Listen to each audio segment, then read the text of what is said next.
Racism, niggas can't get rid of me. Picture me backing down from niggas that's featherweight. One uppercut and I watch you levitate. Two-piece of man, then I watch them dissipate. Saw the worth to God, the nigga you love to hate. Yeah, yes sir. The swag science is back in the building. Got another conviction video on deck. Timothy Bradley versus Brandon Rios, you know what I mean? First of all, y'all make sure y'all check out those links in the description box. Follow me on Twitter at The Soul Wars. Check out the soulwars.com digital comic blog, you know what I mean? Y'all handle that. Now, without further ado, let's talk about boxing. Now, I think this is a pretty solid matchup. We got Bradley against Brandon Rios. It's a good overall boxer versus boxer slugger, because Brandon Rios, to the naked eye, he might come off as like a brawler or a slugger, but he's more of a pressure boxer hybrid. He tries to cut the ring down on you. He could jab, he has some skills. His infighting is real good when he gets his range going. So he has some technical skills to his toolbox. And Bradley, of course, he's the superior athlete and all-around better boxer. He could fight on the inside, he could slug, he could trade, he could outbox you at a distance, his mid-range. But I don't think his technical skills are leaps and bounds above Rios. And the reason why I bring that up is because Bradley, of course, he slaps with his punches sometimes. He doesn't turn them all the way over. He doesn't really have the proper form. Although he's really trying to really hit you hard, it doesn't always translate that way. The punches don't always land that way. But every now and then he gets it right. If you've seen certain fights of his in the past, if he hits you enough, he can bust your face up. Word to Ruslan Provodnikov in that fight. He was able to drop Witter, I believe Edna Cherry with a good overhand right. So Bradley does have power, and when he does throw his punches correctly, he can land and hurt you or drop you. We all seen him lift Pacquiao off his feet, I believe in the rematch. So Bradley could hit, it's not consistent, and that has to do with his skills. So that makes me move on to my next point. He hooked up with Teddy Atlas right now. And Teddy Atlas, he's a solid trainer, he's good. He had a nice little run with Alexander Povetkin at heavyweight a few years ago. We all know his success with Michael Moore and other fighters. So Atlas, he knows what he's doing. That's really the only fine-tuning a guy like Bradley needs, because he's always in top-level condition, always in good shape. He has stamina. But it comes down to his two major flaws, or his punching technique, and sometimes his strategy in fights, his whole mental game. It's like he wants to war a little too much, and sometimes that comes back to bite him in the ass. He'll linger around in his opponent's range a little too much, and sometimes they'll make him pay for it. Vargas did at the end of his fight, and that was Bradley's most recent bout.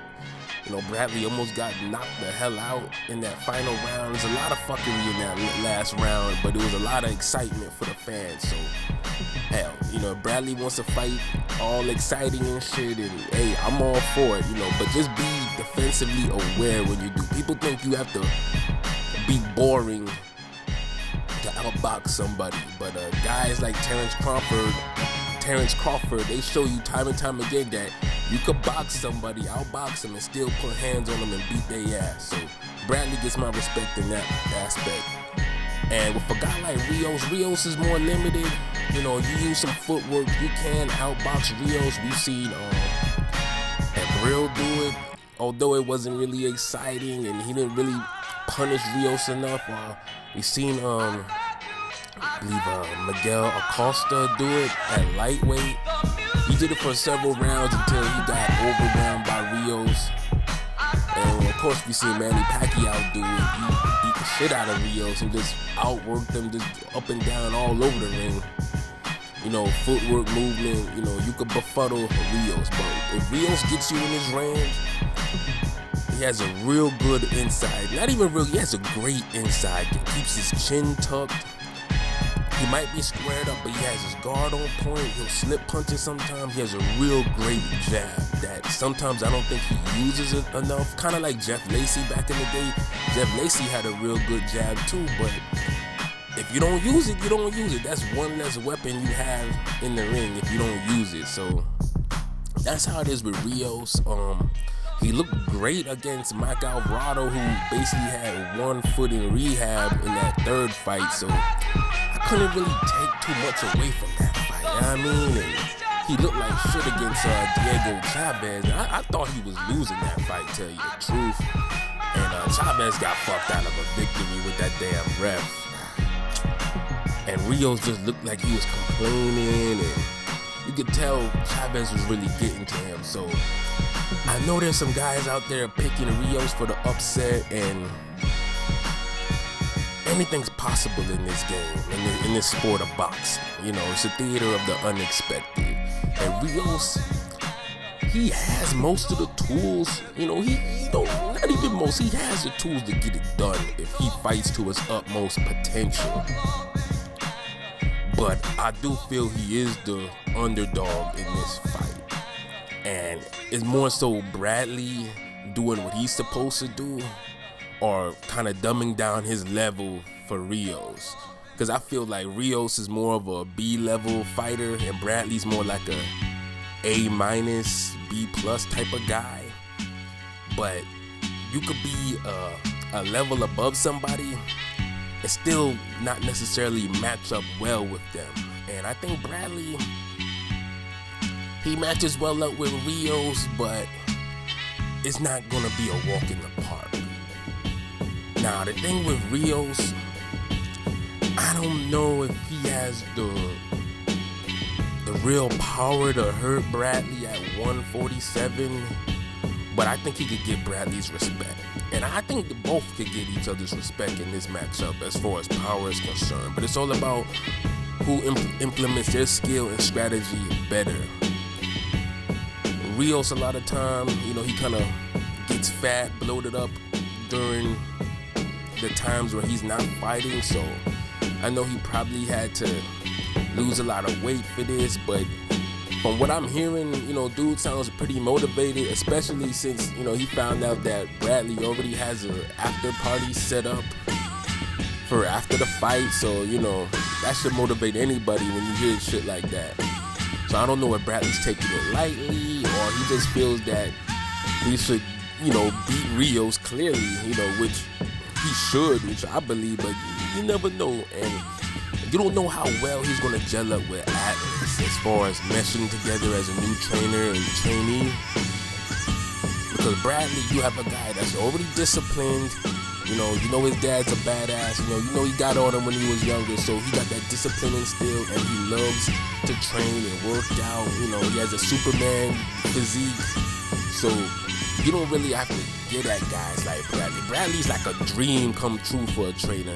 He's already disciplined. He loves boxing. He loves working out. So you just have to really get on him about the skills and technique and strategy. Same thing with a guy like Brian Jennings. Ripped up. He loves boxing. Trains hard. You don't have to worry about motivating guys and calling them like, look, it's 5 o'clock in the morning. Why you not up? It should be running. None of that shit. So Bradley does have that going for him, more so than I would say Rios does. But, Rios supposed to be motivated, so hopefully we get a good fight out of this. But as far as Bradley, what he needs to do, he needs to really just kind of use the game plan he used with Marquez, jabbing, working the body, throw the right hand, outboxing from a distance, use the ring, boxing circles, turn Rios, counter him, run him in the shots, the basic blueprint to beat pressure fighters and punchers, It's easy to say, not necessarily the easiest thing to do, but there's a blueprint for that type of style. And I feel like Bradley could do that. But Rios, on the other hand, he needs to get within his range so he can land those devastating uppercuts and short hooks. So to do that, he needs to slip Bradley's jabs or flicker jabs he throws sometimes, and he needs to jab and win the jabbing contest. Once he gets in range, throw those damn hooks and uppercuts on the inside and bully Bradley. Because Bradley, he has pride. You know, if Rios comes out storming and does that for the first 2 or 3 rounds, we might have another, you know, fucking fight of the year candidate on our hands. And Rios, you know, he's going to get a chance to trade with Bradley, and then anything could happen at that point. But I still think Bradley is the better fighter, and I think he has the tools to implement his strategy. So I see Bradley winning a good fight, maybe 8 rounds to 4 or 9 rounds to 3, where everything's competitive, but he just clearly wins. So I see Bradley by decision, and what should be an entertaining fight for the fans. Swag Science.